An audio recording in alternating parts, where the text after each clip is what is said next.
Hey everybody, welcome to day 118 of our 2020 Focus Bible reading. It is Luke chapter 9 today, and I am recording outdoors. It is nice outside, so happy to be able to be doing this today. This is what we read. It says, when Jesus had called the 12 together, he gave them power and authority to drive out all demons and to cure diseases.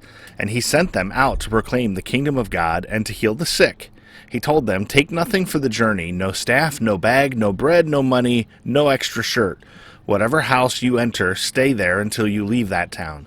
If people do not welcome you, leave their town and shake the dust off your feet as a testimony against them. So they set out and went from village to village, proclaiming the good news and healing people everywhere. Now Herod the Tetrarch heard about all that was going on, and he was perplexed, because some were saying that John had been raised from the dead, others that Elijah had appeared, and still others that one of the prophets of long ago had come back to life. But Herod said, I beheaded John. Who then is this I hear such things about? And he tried to see him. When the apostles returned, they reported to Jesus what they had done. Then he took them with him, and they withdrew by themselves to a town called Bethsaida. But the crowds learned about it and followed him. He welcomed them and spoke to them about the kingdom of God and healed those who needed healing. Late in the afternoon, the 12 came to him and said, send the crowd away so they can go to the surrounding villages and countryside and find food and lodging, because we are in a remote place. He replied, you give them something to eat. They answered, we have only 5 loaves of bread and 2 fish, unless we go and buy food for all this crowd. About 5,000 men were there.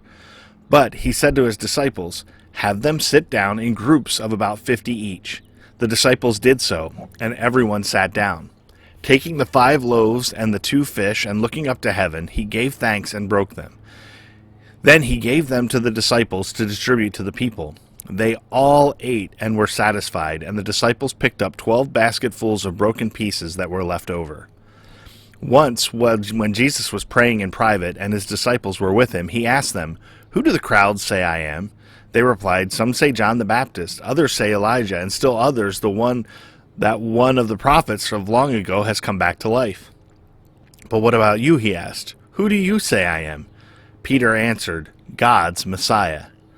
Jesus strictly warned them not to tell this to anyone, and he said, the Son of Man must suffer many things and be rejected by the elders, the chief priests, and the teachers of the law, and he must be killed, and on the 3rd day be raised to life.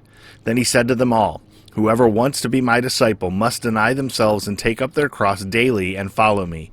For whoever wants to save their life will lose it, but whoever loses their life for me will save it. What good is it for someone to gain the whole world and yet lose or forfeit their very self? Whoever is ashamed of me and my words, the Son of Man will be ashamed of them when he comes in his glory and in the glory of the Father and of the holy angels. Truly I tell you, some who are standing here will not taste death before they see the kingdom of God. About 8 days after Jesus said this, he took Peter, John, and James with him and went up onto a mountain to pray. As he was praying, the appearance of his face changed, and his clothes became as bright as a flash of lightning. 2 men, Moses and Elijah, appeared in glorious splendor, talking with Jesus. They spoke about his departure, which he was about to bring to fulfillment at Jerusalem.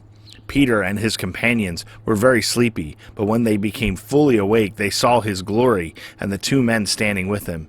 As the men were leaving, Peter said to him, Master, As the men were leaving Jesus, Peter said to him, Master, it is good for us to be here. Let us put up 3 shelters, one for you, one for Moses, and one for Elijah. He did not know what he was saying.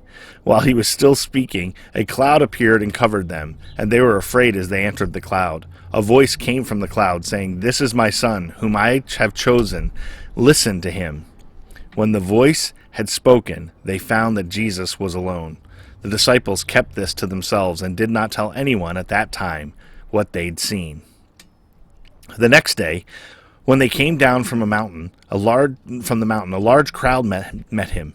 A man in the crowd called out, Teacher, I beg you to look at my son, for he is my only child. A spirit seizes him, and he suddenly screams. It throws him into convulsions so that he foams at the mouth. It scarcely ever leaves him and is destroying him. I begged your disciples to drive it out, but they could not. "You unbelieving and perverse generation," Jesus replied, "how long shall I stay with you and put up with you? Bring your son here." Even while the boy was coming, the demon threw him to the ground in a convulsion. But Jesus rebuked the impure spirit, healed the boy, and gave him back to his father. And they were all amazed at the greatness of God. While everyone was marveling at all that Jesus did, he said to his disciples, "Listen carefully to what I'm about to tell you. The Son of Man is going to be delivered into the hands of men." But they did not understand what this meant. It was hidden from them, so that they did not grasp it, and they were afraid to ask him about it. An argument started among the disciples as to which of them would be greatest. Jesus, knowing their thoughts, took a little child and had him stand beside him. Then he said to them, "Whoever welcomes this little child in my name welcomes me, and whoever welcomes me welcomes the one who sent me, for it is the one who is least among you who is the greatest." "Master," said John, "we saw someone driving out demons in your name, and we tried to stop him, because he is not one of us." "Do not stop him," Jesus said, "for whoever is not against you is for you." As the time approached for him to be taken up to heaven, Jesus resolutely set out for Jerusalem, and he sent messengers on ahead, who went into a Samaritan village to get things ready for him. But the people there did not welcome him because he was heading for Jerusalem. When the disciples, James and John, saw this, they asked, "Lord, do you want us to call fire down from heaven to destroy them?" But Jesus turned and rebuked them. Then he and his disciples went to another village. As they were walking along the road, a man said to him, "I will follow you wherever you go." Jesus replied, "Foxes have dens and birds have nests, but the Son of Man has no place to lay his head." He said to another man, "Follow me." But he replied, "Lord, first let me go and bury my father." Jesus said to him, "Let the dead bury their own dead, but you go and proclaim the kingdom of God." Still another said, "I will follow you, Lord, but first let me go back and say goodbye to my family." Jesus replied, "No one who puts a hand to the plow and looks back is fit for service in the kingdom of God. All right, so we have covered a lot of ground in this chapter, 62 verses. Again, the Gospel of Luke, lots of long chapters. A lot of ground was covered. Jesus sends out the 12. He gives them the power to do the things that they were doing. I think that that's an important thing to understand. This wasn't a power they could generate in and of themselves. It was something that Jesus had to give them. Yeah, it's godly power. It's an important thing, which comes. It's interesting because a little bit later you're going to find out other people were casting out demons, and the disciples were like, wait, whoa, they weren't one of us. You didn't give them authority. And Jesus is like, hey, if they're not against you, they're for you. Just kind of let it be. Fascinating insight there to that, but. The part that always stands out to me when I read this chapter is when Jesus is feeding the 5,000. Now, he had just given his disciples incredible power, and now they have a time where people are hungry.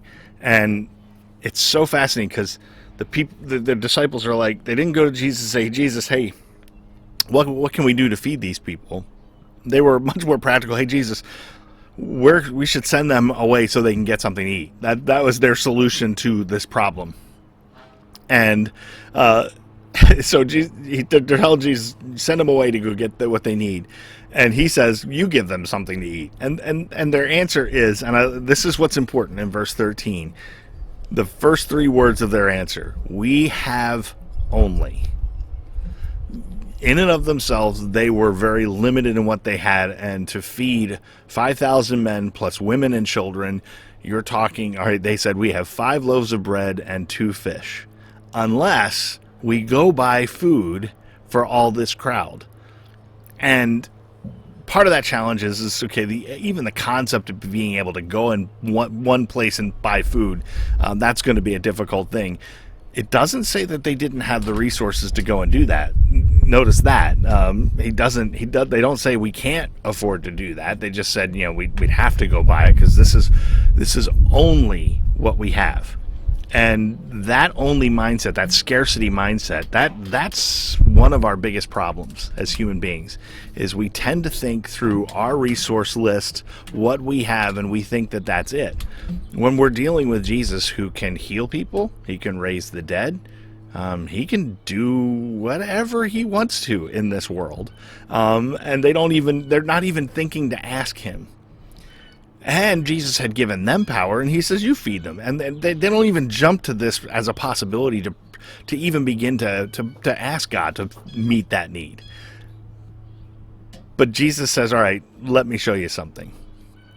And in another gospel, it says, that they gave him the resources they had. Now this passage says taking the 5 loaves. Well, that makes it sound like Jesus took them. That's what was offered.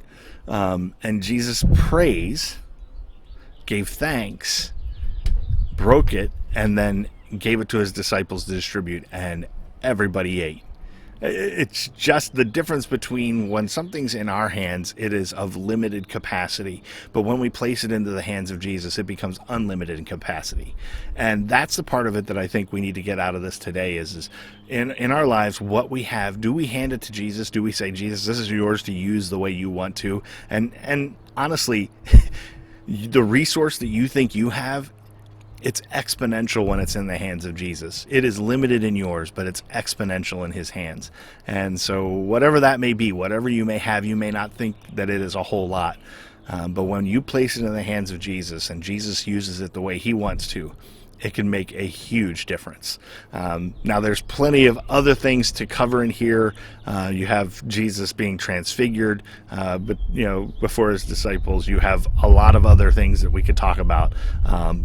But that's the one. Whoa, my hair. That's the one that stands out to me today. So there you go. Have a good one. We'll see you tomorrow.